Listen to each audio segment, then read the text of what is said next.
ଲଗାଣ ବର୍ଷାରେ ଭାଙ୍ଗିଲା ଘର, ଅଳ୍ପକେ ବର୍ତ୍ତିଲେ ପରିବାର ଲୋକେ।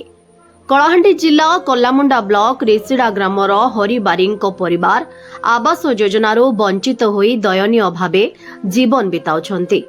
ଆବାସ ଯୋଜନାରେ ଘର ଖଣ୍ଡିଏ ପାଇଁ ବାରମ୍ବାର ଆବେଦନ କରି ସୁଦ୍ଧା ପରିବାର ଏଥିରୁ ବଞ୍ଚିତ ହୋଇଛନ୍ତି। ଫଳରେ ଭଙ୍ଗା ଦଦରା ଝାଟି ମାଟି କୁଡ଼ିଆରେ ଏମାନଙ୍କର ଜୀବନ ବିତୁଛି। ଏପରିକି ସମ୍ବଳ ଅଭାବରୁ ଘରକୁ ମରାମତି କରିପାରୁନାହାନ୍ତି। ଦୀର୍ଘ ବର୍ଷ ହେବ ଏମାନେ ଦୁର୍ଦ୍ଦଶାରେ କାଳାତିପାତ କରୁଛନ୍ତି। ବିଭାଗୀୟ ଅଧିକାରୀଙ୍କ ଅବହେଳା ଯୋଗୁଁ ଯୋଜନା ଅପହଞ୍ଚ ରହିଥିବା ଅଭିଯୋଗ ହୋଇଛି।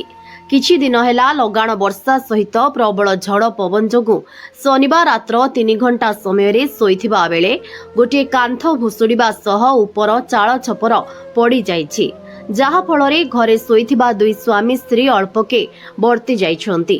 ଏଭଳି ପରିସ୍ଥିତିରେ ବିକଳ୍ପ ବ୍ୟବସ୍ଥା ନଥିବାରୁ ବାଧ୍ୟ ହୋଇ ଆଜି ଘର ଉପରେ ଜରିପାଲ ପକାଇ ବିପଦ ସଂକୁଳ ଅବସ୍ଥାରେ ରହୁଛନ୍ତି।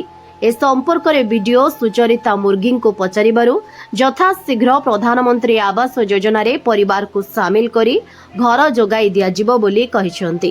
ବ୍ୟୁରୋ ରିପୋର୍ଟ, ଓଡ଼ିଶା ପ୍ରୟାସ ନ୍ୟୁଜ୍।